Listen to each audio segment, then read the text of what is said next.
लेकिन हमारे मुल्क के अंदर ये तारीख रही है, पर्सन स्पेसिफिक लेजिस्लेशन की भी गई, अटेम्प्ट भी की गई, फिर कोर्ट ने स्ट्राइक डाउन भी की।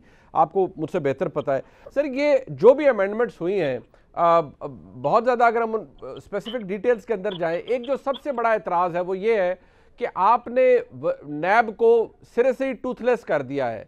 यानी कि अब एक तो बारे सबूत है वो भी प्रोसिक्यूटर के ऊपर चला गया, और इस हवाले से जो शरीफ खानदान है, आसिफ जरदारी साहब हैं, इनके केसेस को बड़ा मेजर बेनिफिट होगा, बिकॉज इस कानून का इतलाक माजी से होगा, रिट्रोस्पेक्टिव इफेक्ट होगा।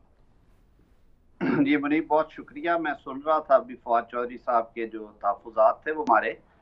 एक बात तो मैं पूरे एतमाद से यहाँ पे कर रहा हूँ कि ये 80-85% वही अमेंडमेंट्स हैं जो इमरान खान की हुकूमत 2 नैब अमेंडिंग ऑर्डिनेंसेस के जरिए लाए थे। मासवा इसके कि उन्होंने चेयरमैन नैब जो उस वक्त के थे उन्हें राजी करने के लिए, उन्हें खुश करने के लिए और उनकी खिदमात के अफजाने के तौर पे ये लिखा था एक अमेंडमेंट में कि चेयरमैन जब तक तयनात नहीं होगा, नया पिछला चेयरमैन ही उसको कंटिन्यू करेगा। और उन्हें पता था कि उन्होंने अपोजिशन की बात नहीं माननी, ना अपोजिशन से मुशावरत करनी है, तो यही चेयरमैन रहेंगे।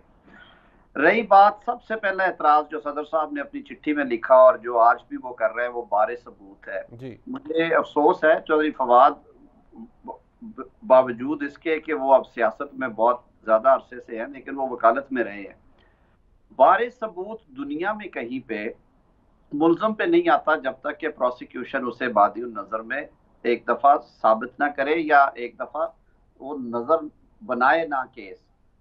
नैब तरामीम के हवाले से इमरान हुकूमत ने सन 2020 में इस्लामी नजरियाती काउंसिल को एक चिट्ठी लिखी और उन्होंने ओपिनियन ली लॉ एंड जस्टिस मिनिस्ट्री ने फरोग नसीम साहब के जरिए कि हम बारे सबूत के बारे में नैब का आपकी राय चाहते हैं कि शरअ क्या कहती है। अच्छा।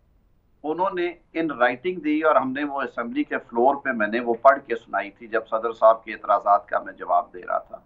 उन्होंने कहा कि ये गैर शरई है और कुरान और सुन्नत की रोशनी में बारे सबूत जो है वो किसी सूरत मुल्ज़म पे नहीं आता। मुनीब, आप खुद लॉयर हैं जी। कॉमन लॉ के अंदर जो बर्डन ऑफ प्रूफ है, इसे हम वुलमिंगटन प्रिंसिपल कहते हैं, it always lies on the shoulders of prosecution. NAB 1999 में बना, आज हम 2022 में खड़े हैं। मैं चैलेंज करता हूं कि मैं आपको मेरे साथ ही बैठ जाए। बेतहाशा जजमेंट्स हैं हाई कोर्ट्स की और सुप्रीम कोर्ट की जिसमें उन्होंने कहा कि बर्डन नेवर शिफ्ट्स, तब शिफ्ट होगा जब प्रोसिक्यूशन बादी और नजर में केस बना लेगी, यानी प्राइमा फेशिया केस बना लेगी जी। अब नैब करती क्या थी कि नैब बगैर केस बनाए वारंट उठाया, बंदे को पकड़ा, जेल में डाला, 2 साल जेल में रखने के बाद जमानत हो गई, तीसरे साल वो बरी हो गया। कहा कि जी आपको बाइज्जत बरी किया जाता है, तो वो 2 सालों का हिसाब कौन देगा, मैं दूंगा या मुनीफ फारूक देगा? सही है, रियासत ने देना है ना। उसके बुनियादी इंसानी हकूक मिलियामेट किए गए।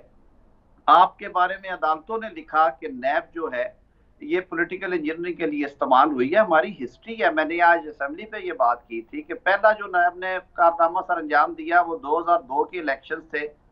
जीते हुए एमएनएस को नैब ज़दा करने के लिए उन पे मुकदमे बनाए गए। जिस लम्हे वो patriot, Pakistan People's Party patriot में जाते थे, उनके नैब रेफरेंस फौरन खत्म हो जाता था। भाई उसके बाद भी ये काम जारी रहा, माजरत से सियासी हुकूमतों ने भी किया और आखिरी दौर में तो इंतहा होगी कि सुप्रीम कोर्ट ने अपनी जजमेंट्स में लिखा। दूसरा एतराज ये करते हैं कि जी आपने सेक्शन 4 में तरामीम, सेक्शन 4 की तरामीम मैं चैलेंज के साथ कहता हूं कि इनकी अपनी तरामीम है जिसमें पाकिस्तान भर के ब्यूरोक्रेट्स ने, सरकारी मुलाजमीन ने, इवन वुज़रा ने काम करने से इनकार कर दिया। हमें बिलियंस ऑफ डॉलर्स का टीका लगा, नुकसान हुआ, हमने पेट्रोलियम और एलएनजी की इंपोर्ट्स के सौदे नहीं किए, हमने और बहुत सारी चीजें जो प्रिक्योर करनी थी वो नहीं की, इस वजह से टाइमली नहीं की और उनके रेट्स कमोडिटीज के कहीं चले गए, फर्टिलाइजर समेत, कि जी नैब से डर लगता है, हम प्रिक्योर करेंगे, लेन देन का मामला है, वो आके हमें पकड़ लेंगे। ठीक है, हमने उसमें तरमीम की कि मिसयूज ऑफ अथॉरिटी अगर किसी से होती है तो जब तक उसमें एलिमेंट ऑफ करप्शन नहीं होगा, आप नैब उस मुकदमे में उसको पकड़ेगी नहीं।